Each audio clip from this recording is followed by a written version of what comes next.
Hello guys, আপনাদের আর আমি আর কি দেখাবো? আপনারা তো কম বেশি হয়তো সবাই জানেন। আর আপনারা দেখতে পাচ্ছেন এই যে আমার পিছনে এই ভুট্টাগুলা, দেখেন কি রকম পরিস্থিতি। আর এমন সুন্দর ভুট্টাগুলো হচ্ছিল।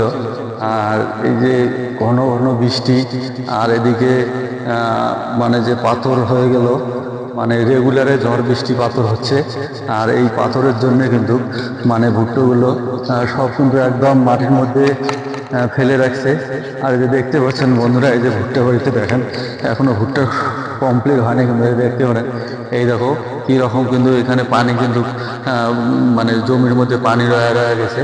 আর এই পানিগুলোর জন্য কিন্তু এখন ভুট্টার গাছগুলা সমস্তগুলা কিন্তু এখন লাল হইতেছে। আর যে ভুট্টার যে মানে গ্রোথটা ছিল এখন কিন্তু মোটামুটি সেগুলো নষ্ট হয়ে যাচ্ছে। তাই বন্ধুরা প্লিজ আপনাদের বলবো একটু বেশি বেশি করে আমার এই ভিডিওটা একটু ছড়িয়ে ছিটিয়ে দেবেন, সবাই যেন দেখতে পারে। কেননা খুব কষ্ট, খুব পরিশ্রম করার পরে কিন্তু অনেক টাকা পয়সা খরচা করে এই চাষগুলো আমরা করছিলাম।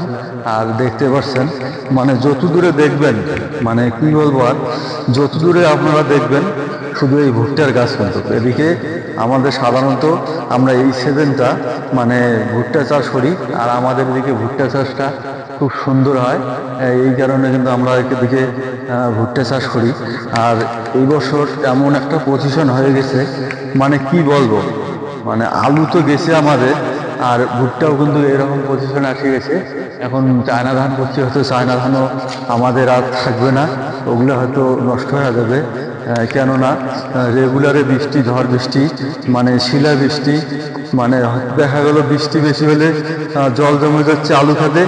আবার যখন মানে ঝড় পাথর পড়ছে তখন আবার কিন্তু ভুট্টার গাছ, চায়নার গাছ, এগুলো কিন্তু সব নষ্ট হয়ে যাচ্ছে।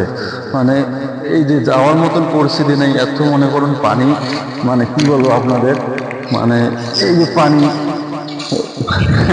যাওয়ার মতন পরিস্থিতি নেই বন্ধু, যাওয়ার মতন পরিস্থিতি নেই। এত এই যে ভুট্টার গাছ কিরকম করে ভেঙে ভেঙে পড়ে আছে দেখেন, আপনারা দেখেন ভুট্টার গাছ কিরকম করে পড়ে গেছে।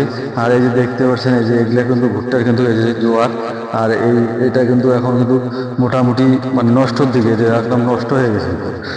আপনাদের দেখাচ্ছে যে নষ্ট হয়ে গেছে। তা কি বলবো আর বন্ধুরা, আপনারা আমার এই ভিডিওটা একটু বেশি বেশি করে সবাই শেয়ার করে সবাইকে দেখার মতন করে দেন।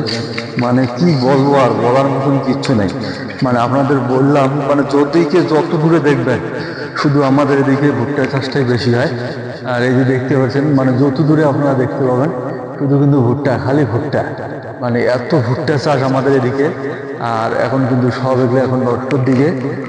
এখন কি করব, মানে ভাষায় মানে প্রকাশ করতে পারছি না। কেননা এই যে দেখতে পাচ্ছেন এই যে এগুলাতে কিন্তু এই যে দেখতে পাচ্ছেন দেখো পানি, এগুলো কিন্তু দেখো পানি, এই যে পানির মধ্যে কিন্তু ভুট্টার গাছ আছে। যদি দুই একদিন পানিটা থাকতো তাহলে কিন্তু মোটামুটি কোনো অসুবিধা হতো না। মানে এমন পজিশন, মানে কি বলবো, মানে রেগুলারে রাতে বৃষ্টি, মানে এমন কোনোদিন বাদ নাই যে রাতের বেলা বৃষ্টি না হয়, রেগুলার বৃষ্টি হচ্ছে। আর এই বৃষ্টির কারণে কিন্তু মানে রেগুলার যখন বৃষ্টি হয়, মানে জমির যে আমাদের পানি আর কি, সে পানিগুলো কিন্তু শেষ নাই, আবার বৃষ্টি। মানে কি বলবো আপনাদেরকে, আর বলার মতন কিচ্ছু নাই। তাই বলছি আপনাদেরকে বেশি বেশি করে সবাই একটু আমার এই ভিডিওটা একটু ছড়িয়ে ছিটিয়ে দেবেন, সবাইকে দেখার মতন করে দেবেন। কেননা এমন একটা সমস্যার মধ্যে পড়ে গেলাম, অনেক পয়সা করে আমরা খরচা করছি। আর আমাদের এদিকে মোটামুটি 75% লোক এই সিজনে ভুট্টা চাষ করে।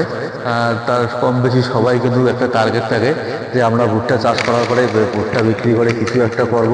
আমাদের কিন্তু সব সর্বনাশ হয়ে গেছে।